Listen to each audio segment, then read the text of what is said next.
while Marcus Rashford's eagerly awaited debut in a World Cup finals tournament turned into an evening of frustration. Adnan Januzaj found himself the unlikely toast of Belgium. The debate has raged whether Rashford should start ahead of Raheem Sterling for England, and it was fueled with his vibrant performance in the warm-up win over Costa Rica, when he scored a long-range cracker and had a hand in the second goal. Both have pace, both like to run at defenders, but Rashford won the argument for many people because he was the better finisher, and a point gathered some momentum when Sterling missed a couple of chances in the first two group games. But Gareth Southgate, like Jose Mourinho, probably saw enough last night to convince him that Rashford is still best used as an impact player from the bench when his pace and energy can punish a tired defense.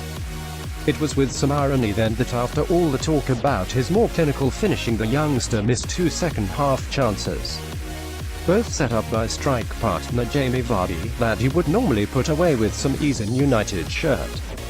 After a first half when he did not get a sniff of goal, he did not have to wait long after the break for the first opportunity. When Vardy's pass found him on the left-hand side of the penalty area, he opened up his body to curl a shot into the far corner, but got his angles all wrong and sent his effort well wide. Then when Vardy's clever pass put him lean through in a one-on-one situation with Thibaut Courtois, he got it wrong again, aiming for the same corner but firing wide once again. Rashford was itching for a start after playing only 20 minutes in Euro 2016 to 17 minutes against Wales, and, incredibly, only the last 3 in the last 16, humiliation to Iceland. 2 years later he may have to settle for more international cameo roles, with Harry Kane and Sterling remaining the first choices. In the first half he showed some neat touches but was starved of the service he needs. When he did get a clear opportunity to have a run and shot at the Belgium defense, he elected to put in a cross that Vardy was never going to win.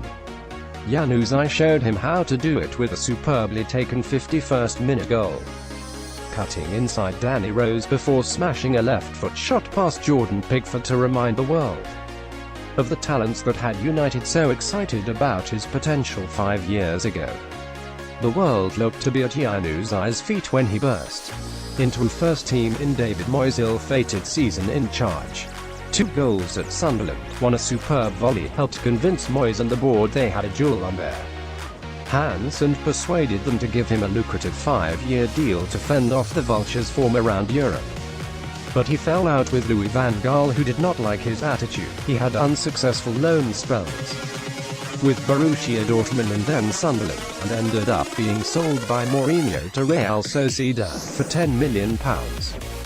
He has rebuilt his confidence and career in La Liga, and last night's goal, there is still plenty of time for him to fulfill all those early expectations, and he was given a loud ovation when he was replaced 5 minutes from time by Dries Mertens. The two managers made a combined 17 changes, Belgium 9, England 8, leading many to dub this game the phony war. But neither set of players played like it did not matter. It was always a nonsense to suggest players from either side would not be bothered. If anything, you could argue the squad men had more to prove. This could be the one and only start in a World Cup, with millions watching around the world, so a professional pride will kick in. Roberto Martinez said on the eve of the game that performance was more important than victory.